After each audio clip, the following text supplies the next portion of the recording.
এক মা তার সন্তানকে কি করে? অনেক আদর করে, কি করে? অনেক মোহাব্বত করে, অনেক যত্ন করে। কিন্তু সন্তানটা তার নিজের সন্তান না। কিরে ভাই, নিজের সন্তান না, তার সতীনের সন্তান। কার সন্তান? তার সতীনের সন্তান।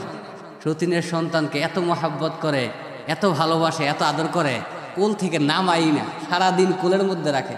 কোথায় রাখে ভাই? কোলের মধ্যে রাখে।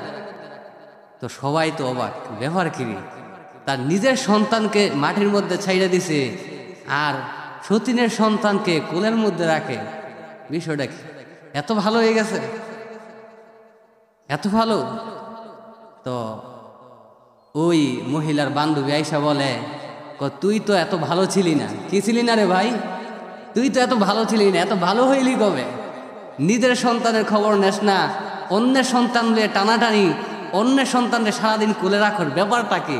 তুই কি ভালো হয়ে গেছিস নাকি? আগে তো এত ভালো ছিলি না। এবার বলে, আরে বান্ধবী, আমি তো ভালো হই নাই। কি হই নাই? আমি কি হই নাই? আমার টেকনিকটা তো তুই বুঝোস নাই। আমার ছেলেরও যতটুকু বয়স তারও কি ততটুকু বয়স। সুতরাং এই সময়টাতে সে হাঁটা চলা করা শিখবে। কি শিখবে? হাঁটা চলা করা শিখবে। এখন আমি কি করি?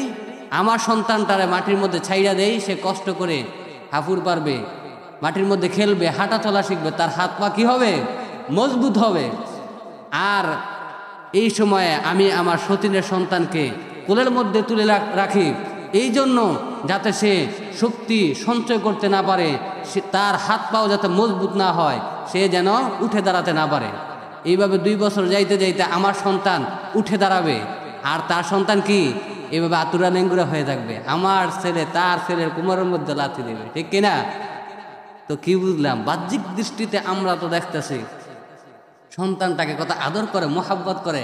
আসলে কি এই মোহাব্বত দিল থেকে? সেটা তো সে বুঝে করছে না বুঝে করছে, একটা উদাহরণ দিলাম। কিন্তু আমরা সমাজের দিকে তাকাইলে দেখি আজকে আমাদের সন্তানকে বুঝে হোক না বুঝে হোক, আমরা আমাদের সন্তানের ক্ষতি করে কি করি না? আদর করা ভালো, মোহাব্বত করা ভালো, টাকা পয়সা সন্তানকে দেওয়া ভালো, কিন্তু অতিরিক্ত টাকা দেওয়া ভালো না, অতিরিক্ত আদর করা ভালো না, অতিরিক্ত মোহাব্বত করা, এটা সন্তানের ভবিষ্যৎ নষ্ট হয়, ঠিক কিনা?